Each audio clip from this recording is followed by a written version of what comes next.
check out the P5JS editor. And this is how we're going to be doing a lot of our coding for the Mr. Kitty Codes classes. So if you go to the website, p5js.org, you can see the overview here. And then on the left, you can get to the editor by just clicking on the editor like this. This takes you to the editor where you can be able to create your code, and then actually on the left-hand side where it says sketch.js, this is where your code is going to go. And then on the right, this is where I actually see the preview. In order to see it, you actually just hit the play button here. And once you hit the play button, it will actually run everything that's on the left and display it on the right. And since we have the auto refresh checked, as we type code, it's going to continually run the program and display it on the right. So right now you can see I have a background that looks just like this. So why don't we just go ahead, we can try changing it to be a red.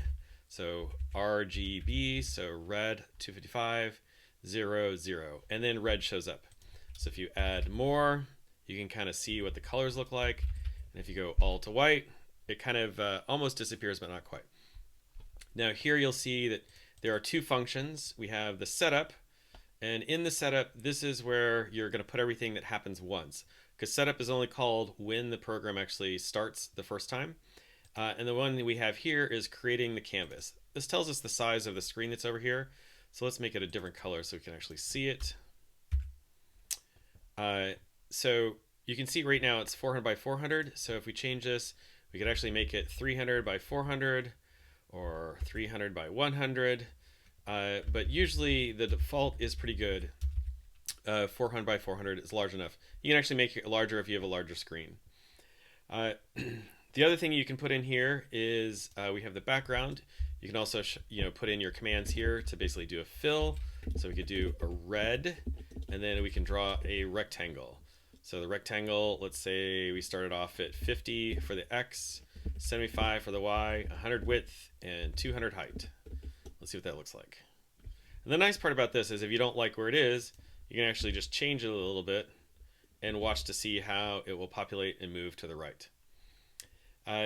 The other thing you can do is you can also see if you don't remember how certain commands work, you can go to the help, you can go to the reference, it'll bring up the reference, and you can actually just search for what you want. So in this case, we can search for rect.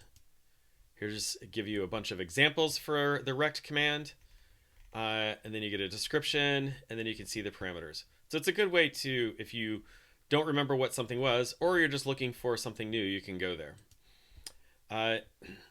The last part is you can go through and figure out how you can actually save or open a new one, and you can actually name it. It gives you a default name. And part of what you also probably need to do is to log in and create an account. But you're welcome to actually just create stuff without saving an account at all. That's it. Thank you.